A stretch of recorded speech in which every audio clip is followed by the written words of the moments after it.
Well, hello and welcome to this Saturday feature of the Daily Dose of Greek. I love the Greek New Testament, and I know you do too, and that's why you're here. We're going to look at James 1:5, and as we look at James 1:5, we see it begins, and if any one of you lacks wisdom, let him ask. That means he should ask from the God who gives to all. Then we have this word hoplos. The God who gives to all, and here most English translations, in fact, all the ones I checked, all modern translations translate this word generously. The God who gives to all generously. Now, clearly God is generous and he gives generously, but the question that we have is this the correct rendering of the word hoplos? Is this the correct rendering of the adverb hoplos? And the word is a hopox legomenon, Hopox legomenon. That is just if you've run across that before, that's just a transliteration of the Greek expression meaning once spoken. So the hoplos only occurs one time in the Greek New Testament. It does, however, occur 3 more times in the Septuagint. So it occurs in Proverbs 10:9, Wisdom 16:27, and 2 Maccabees 6:6. So 2 of those citations are in the Apocrypha. So an example here from 2 Maccabees 6:6, we see that here I have the Britton's translation of the Septuagint, and the end here, to profess himself at all to be a Jew. And so this is to confess to be a Jew, hoplos, right? There's our hoplos. And it seems if they render it at all, it's being rendered with this at all.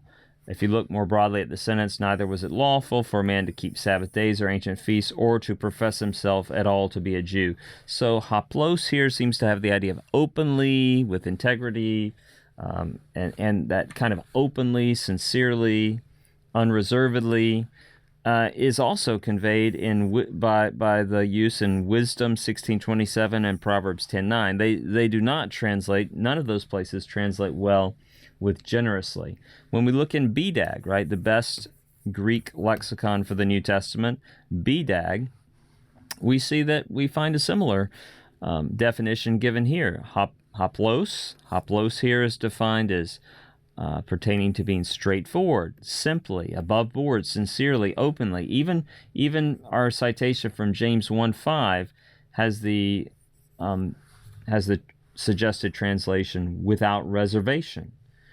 And in case you think I'm just coming up with this myself, well, here's a technical Greek reference that came out recently, the Exegetical Guide to the Greek New Testament, which I've recommended several times on here. It's a great series. And full disclosure, I'm doing the 1st, 2nd, 3rd John volume on this, but this volume is by Vlachos, and on page 25 of that, he talks about hoplos, and he says, while most English versions translate the adverb generously, the New Testament hopox may be better understood to mean simply or singly, wholeheartedly, undividedly. And you can see he says this usage is well attested in classical Greek. He cites Little Scott Jones, which is a standard classical Greek lexicon. Talks about this goes well with the uses in the Septuagint, and it fits in the context because God is being contrasted with the dipsukos, the double-minded or unstable man, but God acts in an unwavering way, right?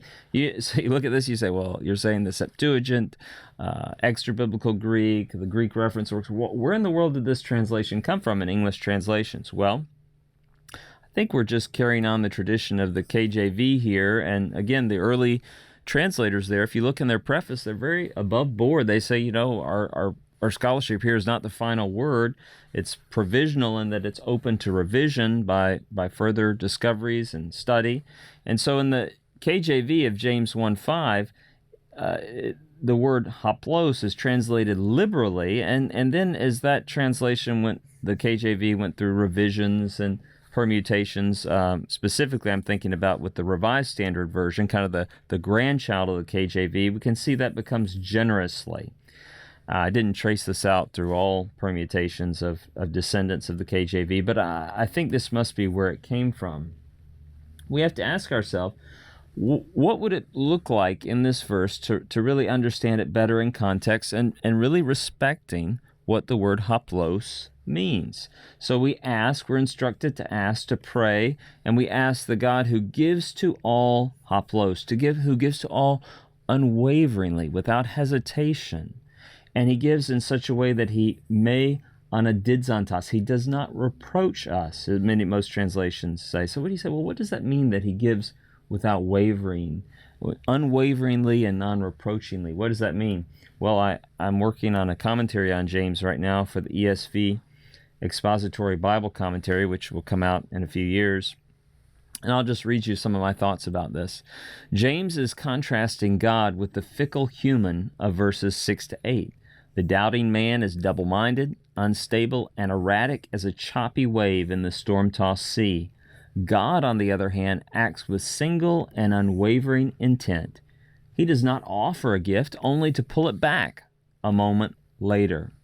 God is further described as the one who gives without reproach. The underlying negated Greek word here is anadidzo, which the BDAG lexicon defines as to find fault in a way that demeans the other. Think about that. God is not one who finds fault with us in such a way to demean us. What a gracious and loving and forgiving God we have. Now compare that with our experience oftentimes in the fallen world with those who want to help us, so to speak. For persons who have suffered gifts or help from a superior who was resentful or insulting, what good news it is to discover that God does not give in that way. His giving is transparent, without reserve or hesitation, and kindly responsive to the needs of the recipients, or the needs of the recipient. Well, praise God that he's a God who gives to all haplos, he gives to all unwaveringly, and he gives in such a way that he doesn't demean us as we come to him with our needs.